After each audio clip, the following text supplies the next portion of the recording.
Enquanto não começa a gravação... começou a gravação. Olá, pessoal. Eu sou Cristiano Barcelos, sou endocrinologista, faço parte do grupo de endocrinologia do exercício da Unifesp, e hoje o tema que eu vou abordar com vocês, e vamos transformar isso num bate-papo depois, tá, gente? É sobre o papel dos exercícios físicos para as mulheres no período pós-menopausa. Claro, eu vou dar uma ênfase especial para os aspectos metabólicos e de risco cardiovascular. Antes de eu começar a compartilhar a tela, eu queria só contextualizá-los, né? Eu queria dar alguma palhinha aí do que é que a gente vai conversar hoje, porque é importante que a gente saiba quem é essa mulher no período pós-menopausal, tá? Dados têm mostrado, dados epidemiológicos, de que com a inversão da pirâmide etária, homens e mulheres com mais de 50, 60 anos vão ser a maioria em 2040, 2045, ou seja, daqui a 10, 15 anos, né? E nós vamos ter que estar preparados para cuidar dessas pacientes, assim como o clínico, o educador físico, o psicólogo, o nutricionista, fisioterapeuta, o TO, todos da equipe de saúde vão ter que estar habilitados para cuidar desse indivíduo 50, 60 a mais, né? Seja homem ou seja mulher, muitos avanços em urologia e da ginecologia também.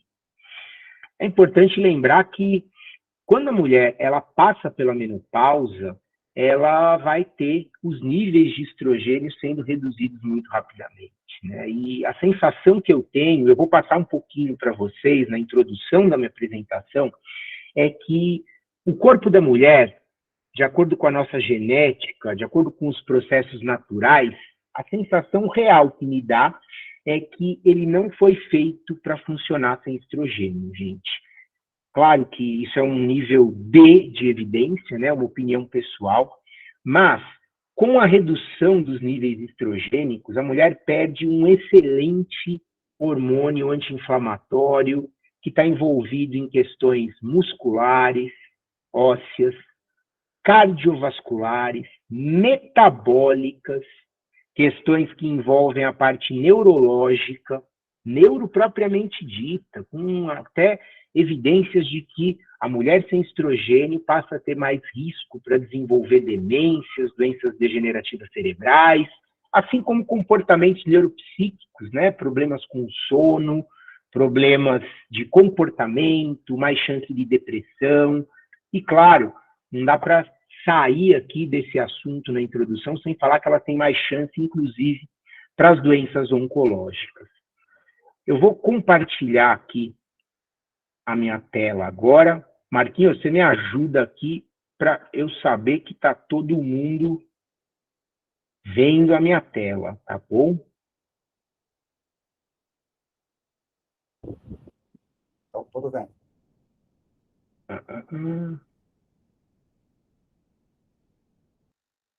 Dá para ver a tela inicial? Tá, só precisa se colocar no modo apresentação agora.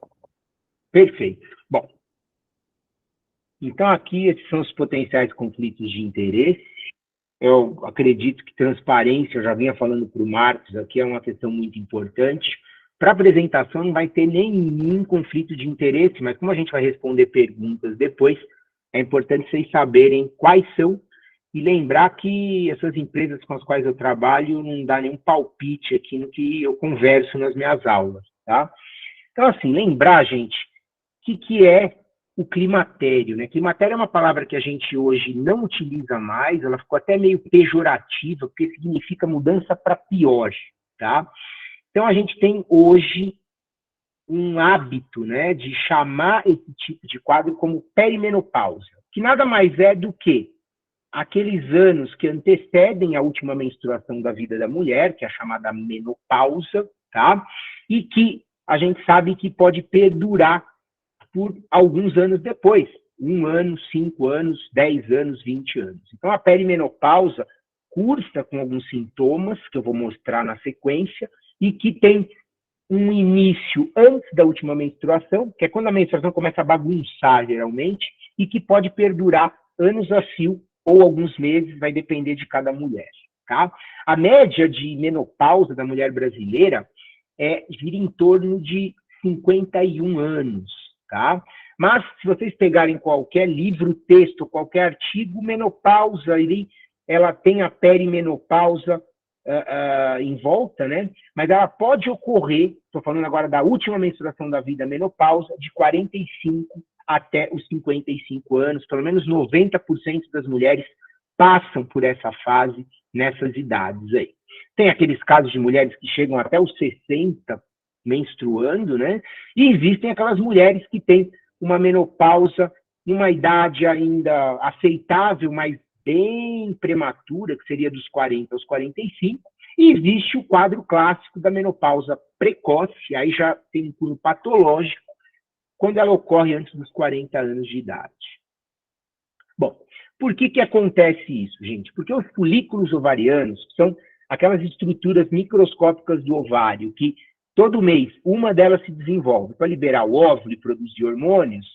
Essas estruturas, esses folículos, eles começam a se reduzir com o passar dos anos, né? Isso vem desde a vida intrafetal da mulher, chegando aqui próximo dos 35 anos, como vocês podem ver nesse gráfico, o número cai de maneira significativa. Pode olhar aí, cai vertiginosamente ali o número de folículos, né, nos dois ovários, são gônadas, no plural, são órgãos pares, né? Então a gente conta os folículos aí em ambos os ovários. E vejam que com a menopausa você já não tem mais folículos, não tem mais reserva ovariana, reserva hormonal. E os principais sinais e sintomas da menopausa, para vocês conhecerem essa paciente. Ela tem irregularidade da menstruação, é aquele ciclo que era mensal, não necessariamente no mesmo dia, mas que agora começa a ficar assim a cada 2, 3 meses. Muitas pacientes chegam, doutor, eu estou menstruando a cada 5, 6 meses agora, tá? 2 anos assim.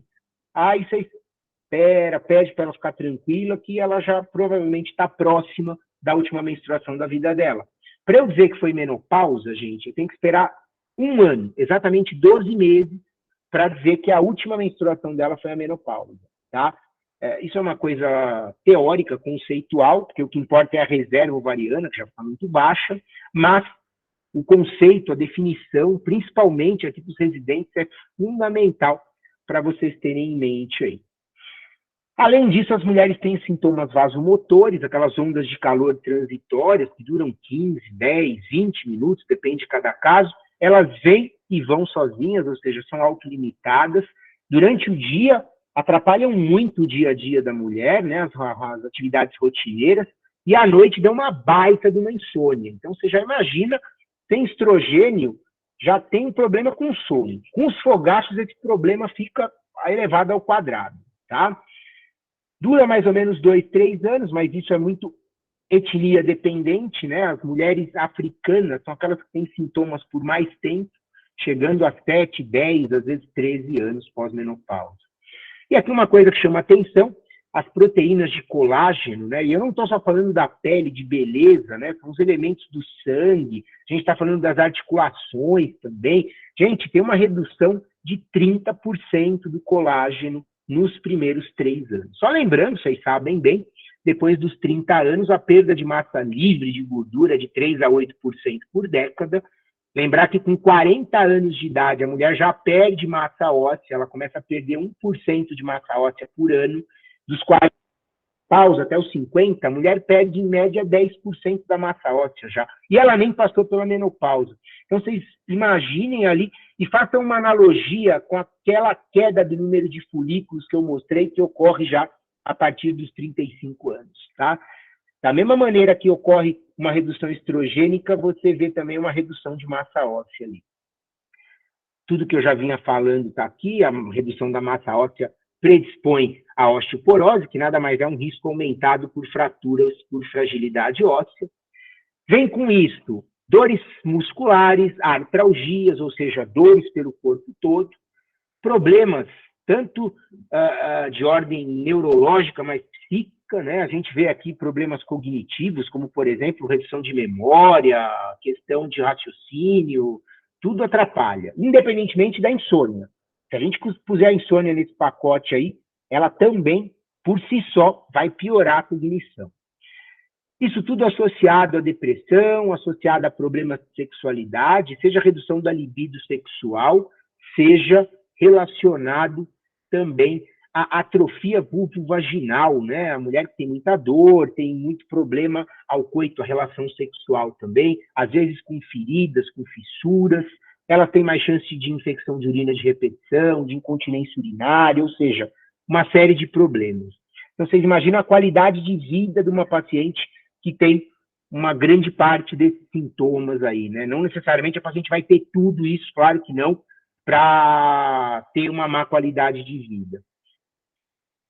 Aqui a atrofia vulvovaginal, que eu mencionei, e uma questão ligada à libido, só um parênteses aqui, que não tem nada a ver aqui com os exercícios, mas, gente, 99% dos casos, quando a paciente tem indicação ali de usar estrogênio e não tem contraindicação, né, a terapia hormonal da menopausa, 99% delas melhora a libido com estrogênio, tá? Não tem necessidade de dar androgênio, e eu vou explicar por quê.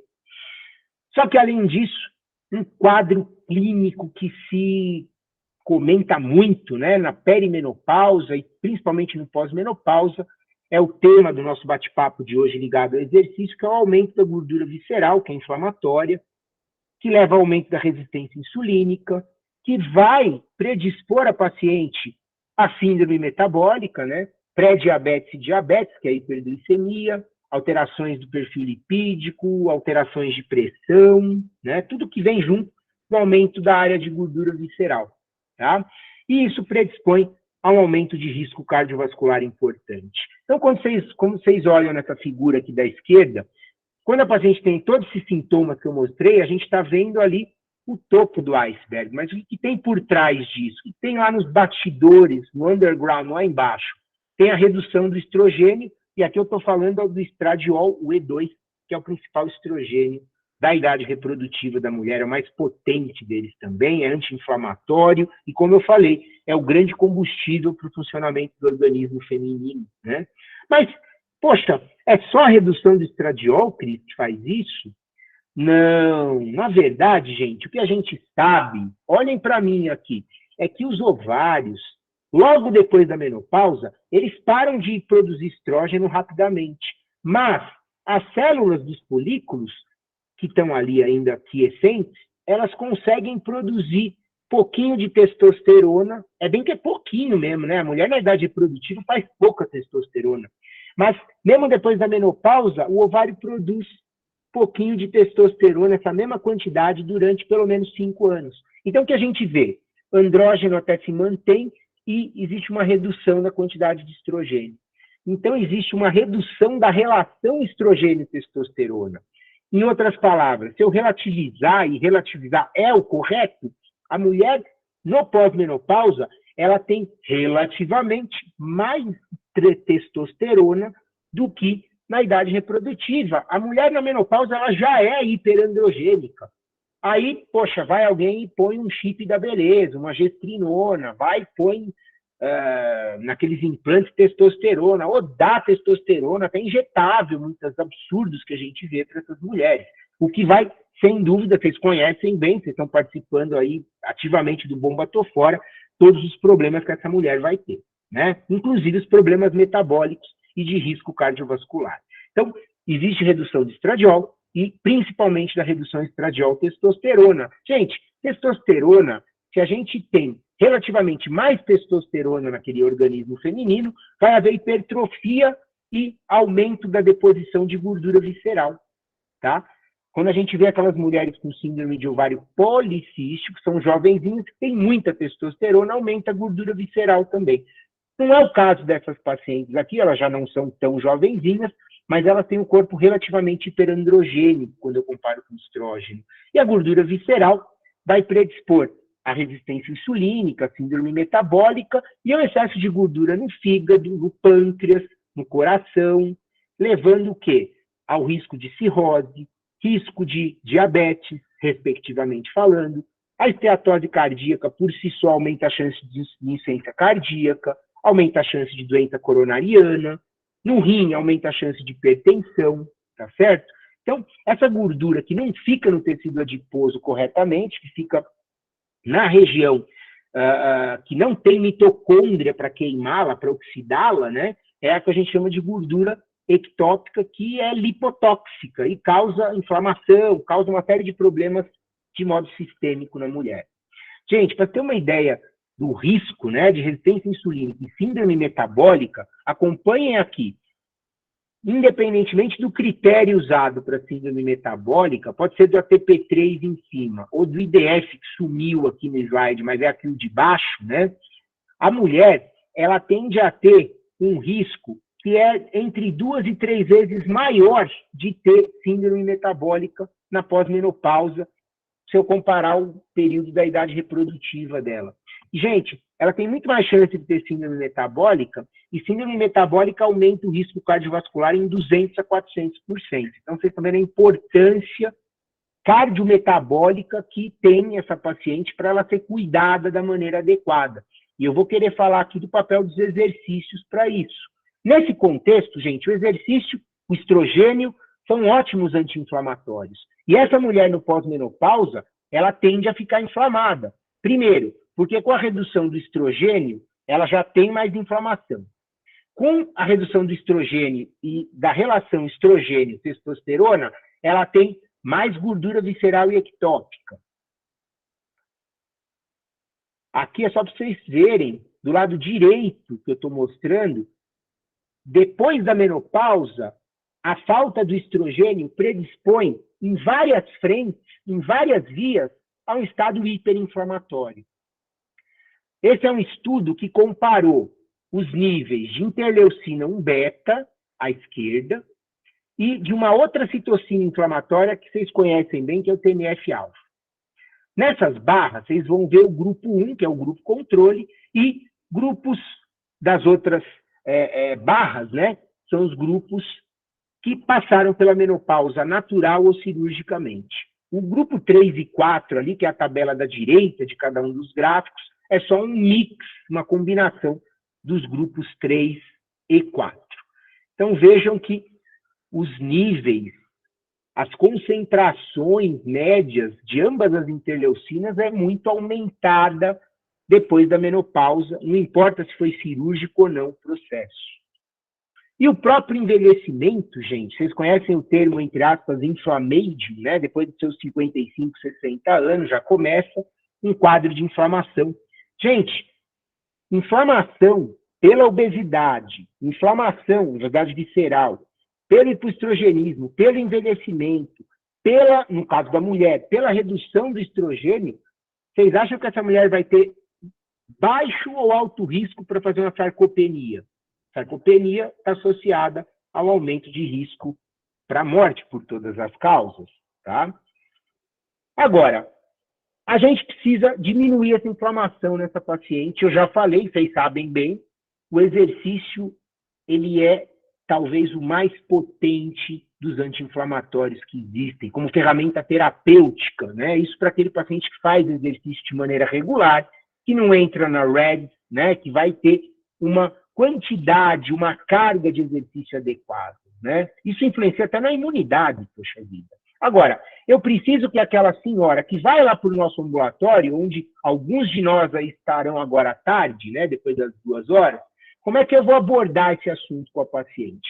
E aí, gente, eu tenho que recordar aqui a aula do Mauro, que foi brilhante, que eu aprendi a rodo com aquela aula lá, mostrando que a gente tem que ter aquela questão da escuta ativa, empatia, ou seja, nós temos que orientar a paciente de maneira a reforçar positivamente os benefícios do exercício, né? Não é chegar e falar, olha, se não treinar, você vai morrer. Não! Gente, especial para os residentes. A senhora vai ter esse benefício tal, tal, tal, se fizer exercício. Isso aí vai gerando uma relação médico-paciente muito boa, o bem-estar ali, um clima bom, vamos chamar assim, entre aspas, né? Estou falando do quê? De uma anamnese, uma entrevista motivacional, para aquela paciente ela desenvolver aquela vontade interna mesmo, visceral de fazer o negócio que você quer, de fazer a ginástica, sabe? Tem que deixar ela com vontade, com necessidade. Você já explicou os benefícios que ela vai ter com aquilo e, poxa, você foi empático, você não ficou julgando a paciente, nada, durante a consulta, você deixou ela falar para conhecer bem o que ela tinha para dizer, conhecer bem essa paciente, para que você, poxa, implemente, né, seja para exercício, mas para dar remédio, no caso do médico, ou para orientar a dieta, o que, gente? Uma proposta que seja factível por ela. Não adianta eu pegar uma senhorinha de 60 anos e pedir para ela fazer crossfit. Bom, nem iria fazer isso também, né? Mas, assim, você tem que fazer uma coisa que dê o prazer, o enjoyment para essa paciente, tá certo? Para que ela goste do negócio e mantenha aquilo de maneira crônica, ou seja, tem que ter adesão, né? Então, abordar o assunto com a paciente é uma coisa extremamente importante. Quem quiser utilizar aqueles 5 As também pode, né? Que é ask, né? De você perguntar, advise, aconselhar a paciente sobre o que é melhor, né? Você tem que assistir a paciente corretamente, o assist, você tem que avaliar essa paciente, é o access, né? Direitinho, olha, a senhora pode fazer isso, não pode fazer aquilo, ela tem uma osteoporose muito grave, não pode pular corda, não pode fazer exercício de impacto, que vai fraturar, vai quebrar a senhora inteira, né? E você vai ter que ter o arrange, o que é? Tem que organizar o schedule daquela paciente, né? Tem que organizar uma agenda para ela fazer o treino dela direitinho, sem cansar demais, e de preferência um negócio que seja fácil para ela fazer próximo de casa, sempre com uma ótima orientação. Isso é fato, aí são os educadores físicos que não me deixam mentir, né? Existem vários tipos de modalidade, todos eles se complementam, e aqui eu não coloquei o equilíbrio, mas isso é fundamental para a propriocepção, ou seja, para paciente que muitas vezes já está com menos massa muscular, aquelas pacientes com corpinho desmetabólico, sabe? Aquela que cresce a barriga e encolhe o bumbum, perninha, bracinho firme, barrigão, aquela paciente cushingoide, né? Que não é Cushing, mas que é metabólica, porque tem muita gordura visceral ectópica, ela geralmente tem aquela fraqueza, então a gente precisa cuidar disso. Cuidar para ela não escorregar, várias coisas, até em casa mesmo.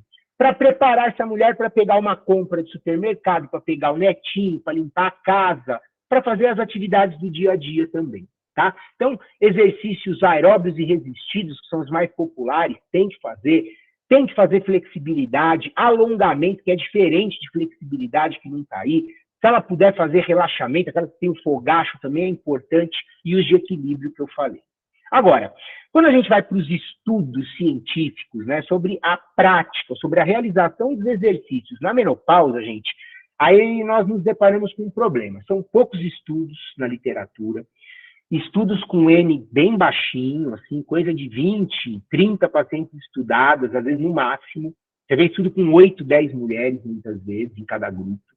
São estudos com follow-up de 8 semanas, 2 meses, né? 3 meses. Dificilmente você vê aqueles estudos com mais de 1 ano de acompanhamento. E o pior, assim, são estudos muito heterogêneos. Tem estudo que pegou uma mulher de 70 anos para fazer exercício aeróbio. Tem outro que pegou mulher perimenopausa com 50 anos para fazer exercício resistido. Poxa, será que eu vou conseguir interpretar esses resultados da mesma maneira, né? São estudos muito heterogêneos, são aqueles que não dá para eu misturar uma meta-análise, que eu não vou conseguir extrair dados confiáveis ali. Então, existe essa problemática. Mas aqui eu vou agora, nessa segunda fase final da apresentação, bater um papo sobre esses estudos com vocês, tá? Bom, será que exercício melhora aqueles fogachos, aqueles calores? A resposta é não, porque o exercício esquenta o corpo, eles pioram os sintomas vasomotores naquele momento, né, enquanto a paciente estiver com o corpo aquecido, ou eles são neutros, o que na maioria das vezes são neutros, inclusive. Não está contraindicado fazer exercício, é isso que eu quero dizer. Mas tem gente que acha que vai fazer ginástica, vai melhorar os calores do fogacho. Não vai melhorar isso aí. Só que tem uma coisa, gente, a mulher que faz exercício regular, dados científicos, que eu não vou trazer aqui, porque senão a gente vai ficar até 8 horas da noite, eles apontam que você melhora o sono dessa mulher. O exercício melhora o sono, a gente sabe, organiza bem as fases, sono não REM, sono REM, e melhorando o sono REM, eles podem ser úteis no médio e longo prazo para combater a insônia, tá? Agora, será que se eu der exercício para a paciente fazer, eu vou melhorar a sexualidade dela, ela vai se sentir mais sensual? Não, na menopausa isso não foi descrito ainda. Repito que são muito poucos estudos, mas não dá para a gente dizer. Melhora aqueles sintomas de incontinência urinária, infecção urinária? Gente, vocês vão vendo que vai ficando cada vez mais escasso o número de estudos, aqui é a problemática que eu falei, mas olha, sem querer frustrar ninguém, Não há como a gente dizer que a senhora vai ter melhora dessas incontinências urinárias se fizer exercício. Claro, tem exercícios pélvicos, etc., mas não é o contexto que eu estou fazendo aqui, não é nenhuma fisioterapia ginecológica, não é nada disso que a gente está conversando, tá? Estou comentando aqui sobre exercícios na melhora da atrofia vulvovaginal propriamente dita. Agora, e da parte óssea? Gente, exercícios, eles melhoram sim a parte óssea da mulher. Isso é fato, isso é verdade. Só que também tem aqui que pisar em ovos. Não vamos ficar tão otimistas, assim, porque se eu mandar fazer exercício sem cuidar da dieta, sem cuidar de outros fatores, ou sem dar uma medicação específica para densidade mineral óssea, vai ser insuficiente. O exercício pode melhorar essa questão da parte óssea, né? Existe uma redução de fratura por fragilidade óssea, mas ela é insuficiente como uma ferramenta isolada, a prática de exercícios, para melhorar esse problema das pacientes. Então, melhora a parte óssea desde que envolvido no contexto aí de tratamentos múltiplos, né? E para resumir essa parte, que dá para dar uma aula disso, Andréia dá uma aula fantástica sobre isso daí, por isso eu não vou me alongar tanto, só lembrar do que eu já até mencionei. Para os residentes em especial, cuidado com aquelas velhinhas que já tem ali menos 3 desvio padrão na coluna, uma baita osteoporose, 60 e poucos anos, a mulher inventa de pular corda, inventa de fazer alguma atividade com muito impacto, e ela pode ter problemas com fraturas em função disso, né? Bom, aqui um estudo que fala sobre exercício de força, né? O exercício resistido, melhorando a parte metabólica, é o título da aula, melhorar a parte metabólica e cardiovascular. Vejam que eles pegaram mulheres aqui, ó, 22 e 23 em cada grupo, num grupo, 22 num grupo e 23 no outro, é um N pequeno, 45 total. E essas mulheres, gente, elas tinham uma média etária de 70 e poucos anos, né? Então, quer dizer, não é mais aquela mulher que recém passou pela menopausa, tá? E essas mulheres tinham IMC de sobrepeso, com 12 semanas, 3 meses, tá vendo? Follow-up curto, mas é o que a gente tem para o almoço, vamos ver o que deu. Treinando, né? A musculação, o elástico, enfim, contra a resistência, houve melhora da massa gorda das mulheres que treinaram. Isso foi, claro, visto no grupo que treinou e não no controle. Também houve benefício do exercício resistido na massa de gordura visceral, na redução da gordura do membro inferior, no aumento de massa muscular como um todo e no aumento da força também. Houve, nesse mesmo estudo, redução da circunferência abdominal, medido pela cintura ali com uma fita métrica, algo muito simples de se fazer, e uma melhora da pressão sistólica, né? Que foi, olha, daí dei uma olhada, foi de 120 para 113, em média uma redução de 7 milímetros de mercúrio. Gente, tem um estudo americano que mostra que, para adultos, né, uma estimativa, se eu reduzir 2 milímetros de mercúrio, se de 120 aqui tivesse ido para 118, eu já reduziria o risco de infarto em 7% e de AVC em 10% nessa população. Aqui eu estou falando em 7 milímetros de mercúrio de média, então foi bem significativo, né? Houve melhora de parâmetros de resistência insulínica, como Roma, de glicemia, e houve melhora não só dos marcadores inflamatórios, mas também de síndrome metabólica. Só um dado aqui, tem um estudo parecido com mulheres de 53 anos que mostra a mesma coisa, tá? Eu não coloquei aqui para não tomar muito tempo da gente, mas eu quero dizer que o exercício resistido são poucas evidências, mas ele ajuda em um período de 3 meses, ele ajudou mulheres como nesse estudo de 70 anos, ou no estudo da perimenopausa, que eu estou contando só aqui para vocês, em função do tempo, eu não vou mostrar slide, o mesmo resultado. Bom, agora, gente, esse estudo, olha aqui embaixo, ele já avaliou por 1 ano mulheres que faziam exercício combinado, que é até o mundo ideal, né? O exercício aeróbio resistido. Essas mulheres tinham também 70 anos ali, sobrepeso, e elas já tinham mais ou menos 20 anos de menopausa. E olha o que aconteceu. Foi uma redução ali de síndrome metabólica em 30% depois de 3 meses. Quer dizer, você tinha um número X de mulheres com síndrome metabólica, que eram elas todas aqui, e o grupo que fez o exercício combinado, o aeróbio resistido, 3 meses depois, só 70%, ou seja, 30% de redução de síndrome metabólica. Bom, aqui, gente, é o mundo real. Porque a gente tem aqui, ó, vou voltar só de propósito. Aqui a gente tem aquela senhorinha de 70 anos que topa fazer o aeróbio resistido. Mas é aquela paciente que chega no consultório de qualquer um de nós e fala, doutor, eu só faço caminhada. Eu fui buscar esse estudo para saber, poxa, aquela que está gordinha, na pós-menopausa, média etária de 59, 60 anos, né? Caminhando 45 minutos 3 vezes por semana. É o que muita gente faz. Aqui, olha, atividade moderada, né? 50% a 60%, né? Da frequência cardíaca. Quando elas foram acompanhadas por 6 meses, aquelas que responderam, ou seja, que melhoraram síndrome metabólica, melhoraram cintura, melhoraram triglicérides, aumentaram HDL. Aliás, tem 2 coisas na mulher que aumentam HDL: estradiol e exercício. E nós, homens, pessoal, é só exercício. Por isso que a gente morre 10 anos antes das mulheres. Mas aqui um dado importante, que foge do slide. Mulheres têm mais evento cardiovascular e mais morte cardiovascular que homem. O homem infarta antes. Por isso que a gente acha que morre mais. Mas não. Mulher é que morre mais do coração que a gente. Voltando aqui. As mulheres que melhoraram da síndrome metabólica, ou seja, deixaram de ter, elas melhoraram de tudo. Elas só não melhoraram neste estudo, com caminhada, a pressão arterial. Tá? Então, assim, eu posso dizer, através desse estudo, que caminhada, né, parece ser um exercício que, em 6 meses, ajuda essas pacientes a melhorar a síndrome metabólica, em vários componentes, só a pressão arterial é que não foi melhor nesse grupo. Mas estou falando de uma mera caminhada aqui, tá?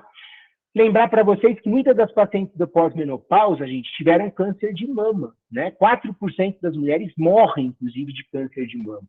E essa mulher com câncer de mama, seja ela no pós-menopausa, mas agora aqui uma informação que eu vou dar para vocês. Até a mulher pré-menopausa que tem câncer de mama, ela vai ter que, o médico vai ter que causar uma menopausa nela, artificial, né? Usando o tamoxifeno, o Serma, anastrozol, que é inibidor de aromatase. Por quê? Porque 2/3 dos tumores mamários são estrogênio dependentes. E assim, essa mulher, depois que ela tem o câncer de mama, ela vai ter que ficar menopausada, artificial ou naturalmente, né?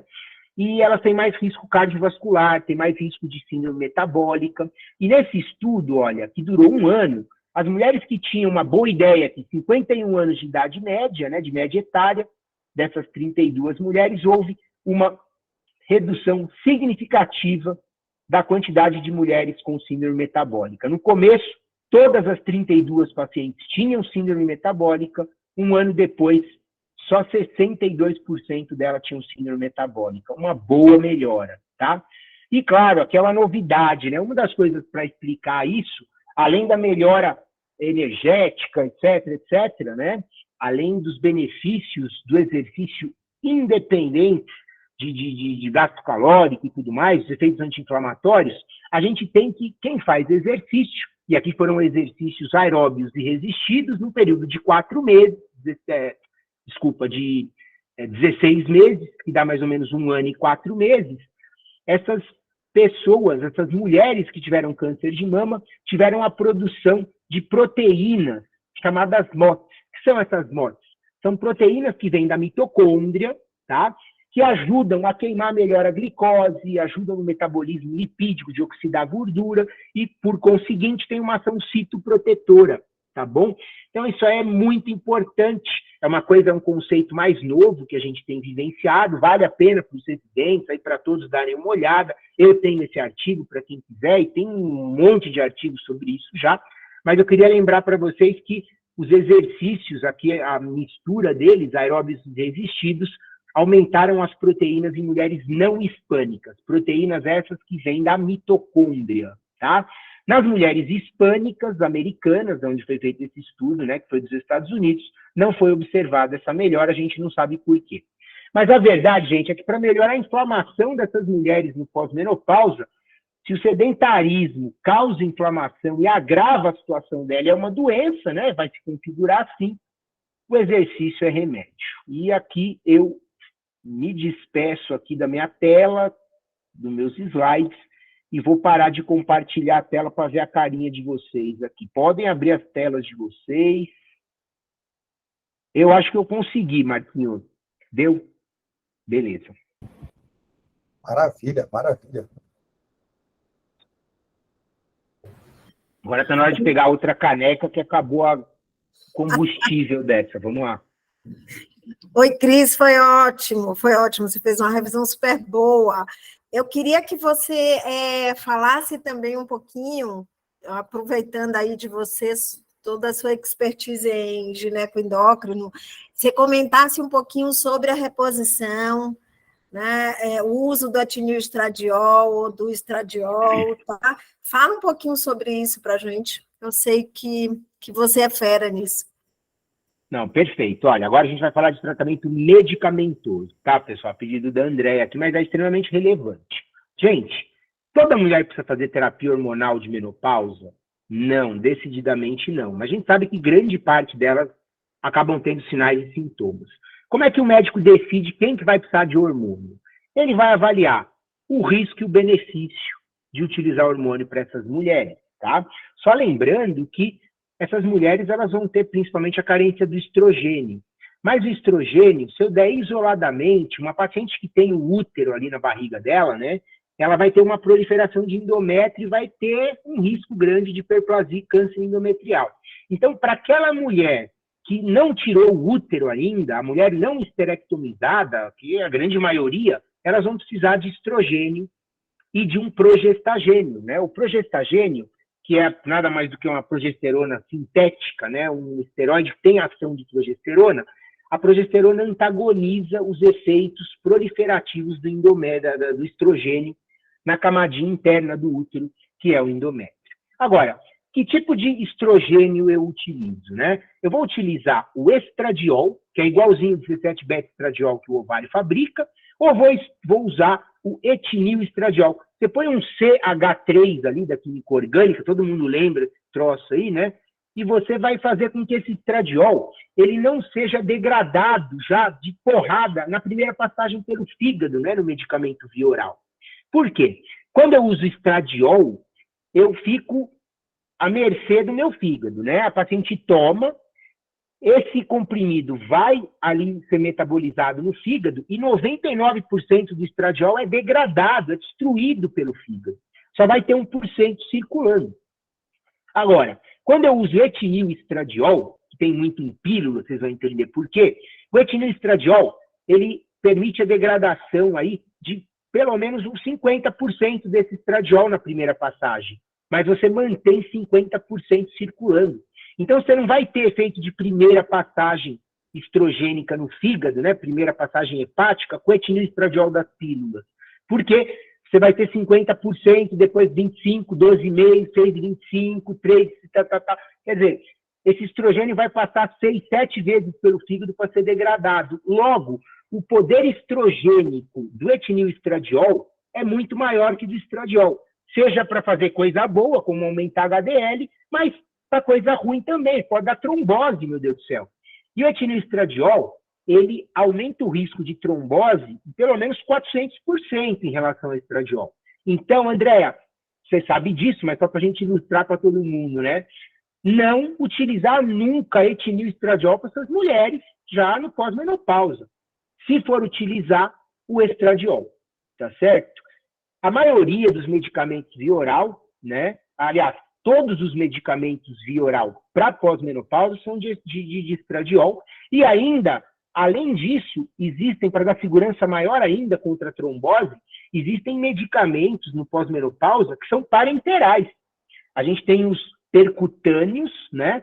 Que são aqueles géis que atravessam a pele, e os transdérmicos, que são os adesivos, né? Adesivo tem o Estradot, e a gente tem o System Coach, e gel a gente tem o Estreva, a gente tem o Estrogel, e a gente tem o Sandrena, né, no mercado. Muitas vezes falta, etc., mas é o que a gente tem utilizado. Agora, então vamos utilizar parenteral para todo mundo? Não. Tem muita mulher que, poxa, não tem um risco tão aumentado assim para ter trombose, ela já passou de 50 anos, mas ela está usando estradiol, não o etinil-estradiol, que é de pílula, como eu falei.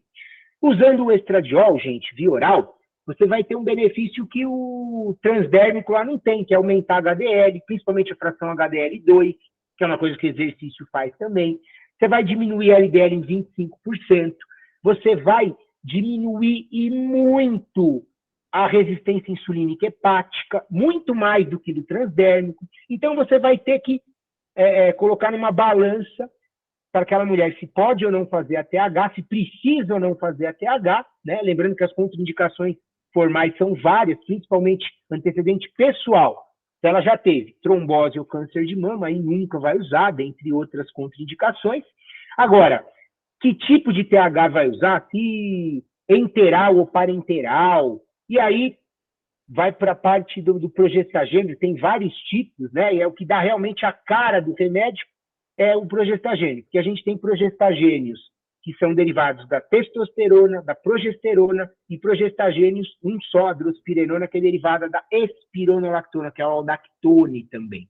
E tudo isso que eu estou comentando tem uma relevância importante para o tratamento médico, mas é importante também falar dessa parte, porque muita paciente pode perguntar, doutor, se eu fizer exercício, eu preciso fazer ATH? E se eu não fizer o uso, se eu não fizer o exercício, aliás, eu faço TH ou faço exercício? Ela pode colocar você na parede, né? Pois bem, são pouquíssimos estudos que tiveram como objetivo comparar isso para a parte metabólica, mas eu posso garantir para vocês que as mudanças de estilo de vida como um todo, não só o exercício, elas parecem ser superiores ao uso da TH quando são confrontados. Mas são poucos estudos, não dá para tirar conclusão nisso, né?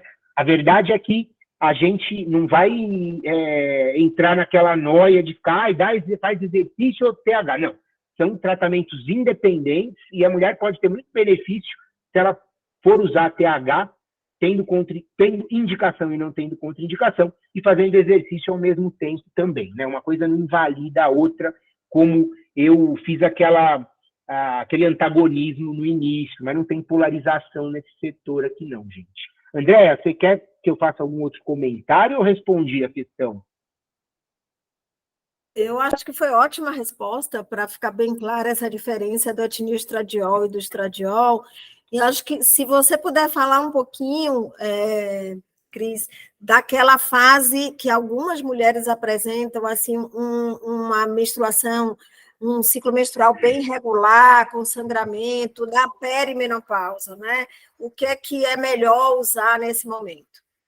Bom, nesse momento, se você pegar bula de remédios de TH, tá? Eles falam que é para usar só depois da menopausa, ou seja, 1 ano após a última menstruação, por uma questão de estudo de fase 3, gente. Os estudos foram feitos com mulheres que realmente estavam na menopausa, só por isso. Mas quando você sai da bula de agência regulatória engessada e vai para diretrizes médicas em ginecologia endócrina, em ginecologia obstetrícia, a própria Febrasgo tem isso aí, né? A Febrasgo é a Federação Brasileira de Ginecologia Obstetrícia. Quanto antes você entra com esses remédios, Andréa, melhor. Então, na perimenopausa, seja para benefício ósseo, seja para benefício cardiometabólico, para aliviar logo os sintomas e para dar qualidade de vida para a mulher, é um tanto quanto mais prático e melhor você entrar o quanto antes. Você só precisa certificar que ela tem 48 anos e ela não está com uma hiperprolactinemia dando disfunção menstrual. Você precisa descartar outras causas de irregularidade menstrual, não achar que toda mulher vai ter irregularidade menstrual por perimenopausa nessa faixa etária. Até porque algumas podem aparecer grávidas ali, né? A taxa de fertilidade depois dos 40 anos, gente, se o marido e a esposa forem, né, o companheiro e a companheira forem saudáveis, férteis, ela é de 10% dos 40 aos 45 anos, ela não é nula. E acima dos 45 anos até a menopausa é de 2% a 3%, ou seja, é muito importante cuidar dessa questão aí de não engravidar, de planejamento familiar, né, prevenir nessa fase. E eu estou usando isso aí, não é para falar da Cláudia Raia, não. Eu estou usando esse link para chegar na resposta da Andréa. Hoje, a gente pode, uma mulher de 48 anos, está com a bagunça na menstruação, já começou a ter uns calores e tal, eu posso usar TH para ela formal, como eu posso utilizar contraceptivos, que são as exceções do que eu falei. O que são as exceções? São aqueles que não têm o etinilestradiol, tem estradiol somente, né? E não aumentaria risco de trombose em relação aos remédios de pH pura, propriamente dita, né? E aí a gente tem 2 exemplos, que tem uma combinação que nome comercial é o Quilaira, tá? Que é com estradiol, valerato de estradiol no caso, né? E dienogeste, progestagênio. E a gente tem uma combinação que chama Estesa, e tem uma versão nacional chamada ISIS, que é o estradiol micronizado, né, associado a um progestagênio muito bom, chamado NOMAP, que é o acetato de nomegestrol, que vai ajudar na parte endometrial, enfim. E aqui, para ficar claro para vocês, né, lembrar que não podemos negligenciar o risco que a mulher vai ter de câncer de mama, mas se a gente confrontar didaticamente, depois da menopausa, gente, 57% das mulheres morrem de infarto. E só 4% morrem de câncer de mama. Pelo amor de Deus, câncer de mama é super grave, tem que pedir mamografia, você vai fazer TH todo ano. Quem não vai tomar TH também, é muito triste, é muito sério isso. Mas as mulheres morrem muito mais de doença cardiovascular do que de problema de mama.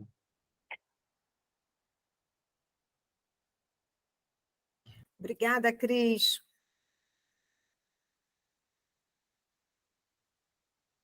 Enquanto o pessoal vai se aquecendo para as perguntas, o nome TRH, pessoal, está fora de moda, tá? Igual falar omoplata para escápula, vão te achar old school. É TH, terapia hormonal só, porque eles acreditam que realmente, eu concordo, não tem nada de reposição ali, você nem precisaria fazer necessariamente, tá? E lembrar que as 3 indicações formais para usar TH, sintoma vasomotor, atrofia vulvovaginal e/ou a fratura, o risco de fratura por fragilidade óssea.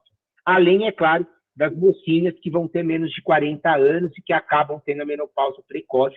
Se ela puder usar TH, ela obrigatoriamente tem que receber, seja para proteção óssea ou cardiovascular. Adriana, manda ver. Tudo bem aí? Boa tarde, parabéns, Cris. Sua aula foi genial, imagina. Aprendi muito. Eu queria saber a sua opinião, porque assim, a gente tem os trabalhos já bem sedimentados em relação a resultados de exercícios resistidos, né? Em relação à massa óssea e à massa muscular, nessa faixa que você abordou principalmente. Isso por quê? E aí acaba levando mais para a musculação, porque a musculação é mais fácil de quantificar para fazer um estudo mesmo bem regulado, bem controlado. E aí, na prática, a gente se impacta muito que as pessoas, às vezes, como você falou, aquela senhora, ela não gosta de academia, ela não gosta de musculação, ela já faz outro exercício às vezes, mas ela foi no médico e o médico falou para ela, não, você tem que fazer musculação. Aí ela vem angustiada, porque ela fala, eu não gosto do ambiente de academia, eu não gosto de musculação, mas o médico mandou. E aí a gente avalia a fase, eu acho, da mulher. Eu queria saber a sua opinião, né? Então, tem esse contexto, realmente a musculação nos traz dados mais fidedignos, mas como é que você, como médico, tem essa visão? E uma outra colocação que eu acho que vale ressaltar é o exercício, ele não vai restaurar a massa óssea, principalmente nessa fase da mulher, mas o que a gente já tem muito bem estabelecido é a importância do exercício para evitar as quedas e as fraturas por queda. Então, isso é inquestionável, né? Então, quando a mulher fala, eu posso fazer exercício, estou com osteoporose, você deve, só que ele tem que ser bem indicado, bem controlado, e principalmente o profissional que está acompanhando ela, o educador físico, ele tem que estudar um pouco sobre a osteoporose. Mas eu queria a sua opinião.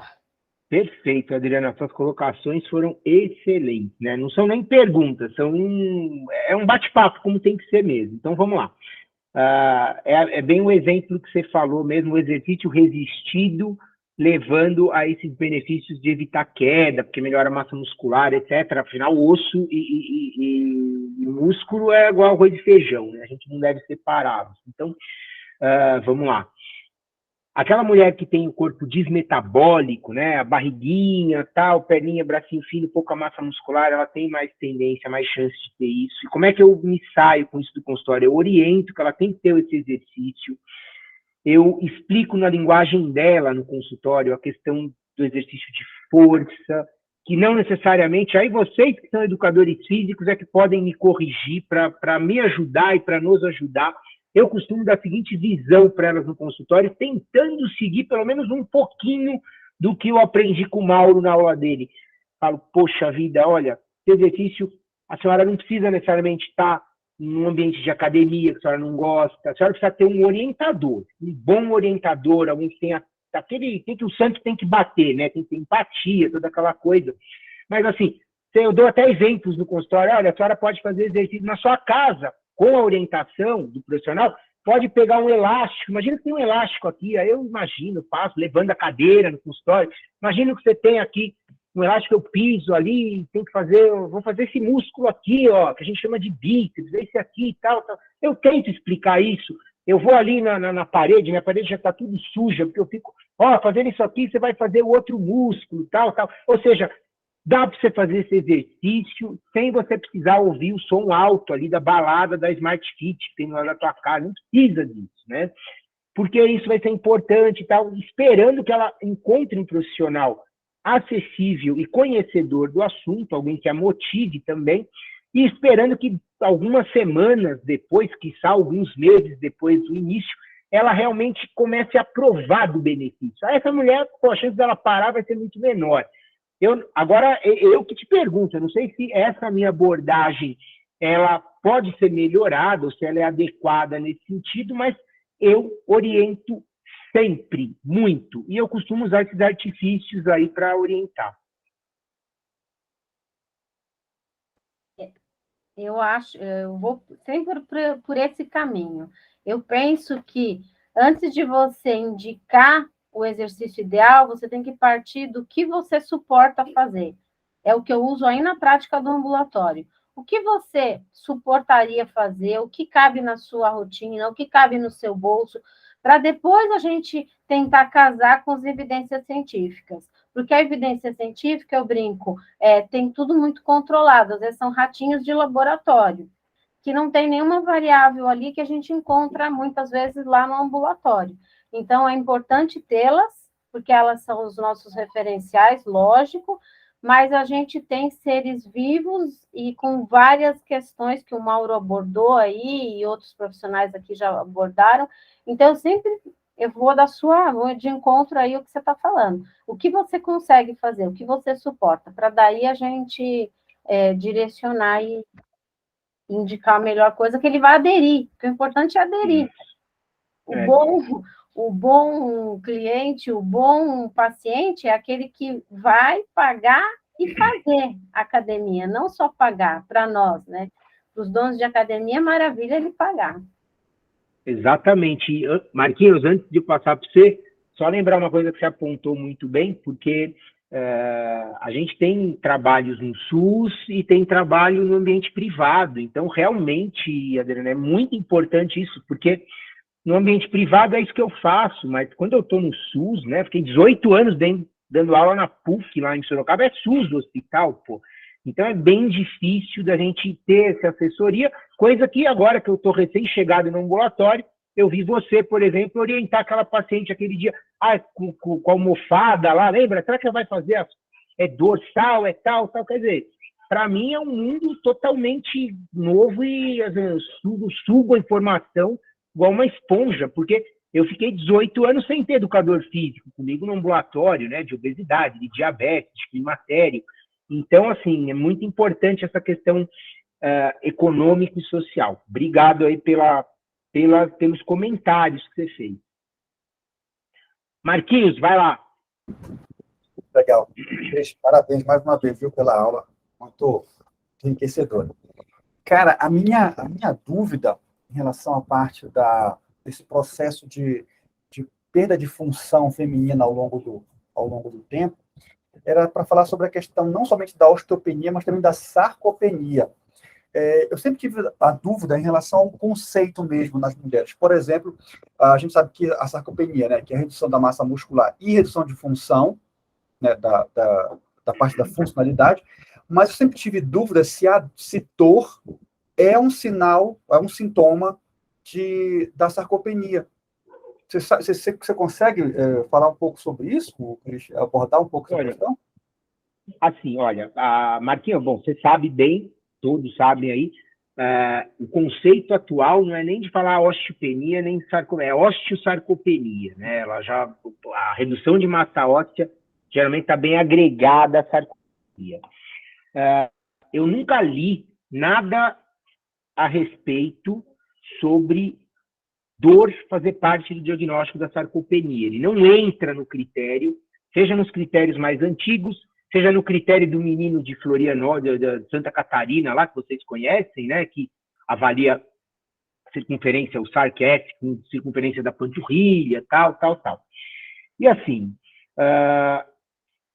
em linhas gerais, eu acho que a dor, eu acredito, a nível D de evidência, que a dor acaba sendo um sintoma que está associado à sarcopenia, mas não é uma causa, uma relação causal, né? Sarcopenia é uma correlação bioquímica direta, nociceptiva da sarcopenia causar dor, tá? Mas existe sim essa associação. Geralmente são pessoas sedentárias ou pessoas que fazem exercício físico de maneira irregular ou insuficiente, ou muitas vezes irregular, insuficiente e de forma inadequada. Então vai depender muito do paciente, do cliente, né, Marcos? O tipo de dor, o tipo de problema que a pessoa está sentindo. E aqui, claro, poxa, sem querer já fugir da pergunta, já para fazer um grande finale na resposta, mas uma coisa importante, nós temos que identificar homens e mulheres que estão em risco de osteosarcopenia e começar a prevenção. O negócio é prevenir problema, né? O diagnóstico de sarcopenia a gente faz clínico, lembrar que para osteopenia, osteoporose, a gente, para fazer tratamento disso, até com medicação, não usa só densitometria óssea, a gente tem que utilizar também outras ferramentas. Só a densitometria não garante para mim, tem osteoporose. Às vezes ela tem na osteopenia, na densitometria, um score T de menos 2.4, 2.2, e quando eu jogo numa plataforma que avalia risco de fratura, chamada FRAX, eu vou ver que essa paciente ela já precisa usar algum medicamento, uma intervenção medicamentosa, além de suplementação de cálcio, vitamina D, tudo para não ter uma fratura. Então, assim, gente, seja para sarcopenia ou osteosarcopenia, quando a gente atua na prevenção é muito melhor. Vou repetir o que eu falei na apresentação. Depois dos 40 anos, a mulher ainda em idade reprodutiva, ela já perde 1% de massa óssea por ano. É uma coisa complicada essa daí, né? Então, a gente já tem que cuidar desde então. Diga, Marquinhos. Eu pergunto porque a gente teve um debate nesse fim de semana na Sociedade de Cirurgia Bariátrica, nós e os físios, e eles estavam falando muito sobre a questão de que não existe sarcopenia sem dor. E eu falei que não, que pode haver, sim, a osteosarcopenia sem o quadro clínico da dor. Então, a perda de função, a perda da massa óssea, da massa muscular, ela pode acontecer de maneira indolor, né? Não é um sintoma para a pessoa investigar, né? E aí ficou esse debate, eu falei, será que eu estou errado? Será que eu estou desatualizado alguma coisa aí? Marcos, assim, eu não quero entrar em polêmica lá com o pessoal da bariátrica que falou isso, não é nada, mas é tão difícil você levar em consideração dor como um critério diagnóstico, porque se você pegar, vamos para os extremos, pega aquela senhorinha de 80 anos, japonesa, do Japão, que mora lá na ilha de Okinawa, lá, tem os centenários. Cara, essa mulher pode cortar o pescoço dela inteira, ela não vai sentir dor, velho. Agora, pega um cara como da minha família, como eu, por exemplo, descendente de italiano, moleirão pra caramba, puta, tá com qualquer gripe, qualquer encravada já resmunga, já dói, já não sei o quê. Cara, isso é muito subjetivo para você colocar isso. E outra coisa, Marquinhos, assim, encerra o assunto, né? O que tá no papel, velho? É isso, ponto. Não tem dor. Pelo menos que eu conheça como critério. Você tá, na minha opinião, você está correto. O Marcos, dá licença, só de eu complementar aqui, eu tenho lido bastante sobre isso, porque esse é o meu tema, né, do doutorado, e eles chamam até de doença silenciosa, porque justamente ela não tem nenhuma inferência, nem a dor, nem ao fator externo. Quando a pessoa percebe, quando o médico às vezes percebe por algum medidor, ela já está. Então, realmente, eu nunca vi essa referência de dor, não, nos artigos mais recentes. Legal, obrigado, Dri. É isso aí. Encerramos então, Cris? Você é o boss aqui, você é o cara da transmissão. Parabéns, Cris. Boa aula, hein? Uma ótima aula. Obrigado, Mauro.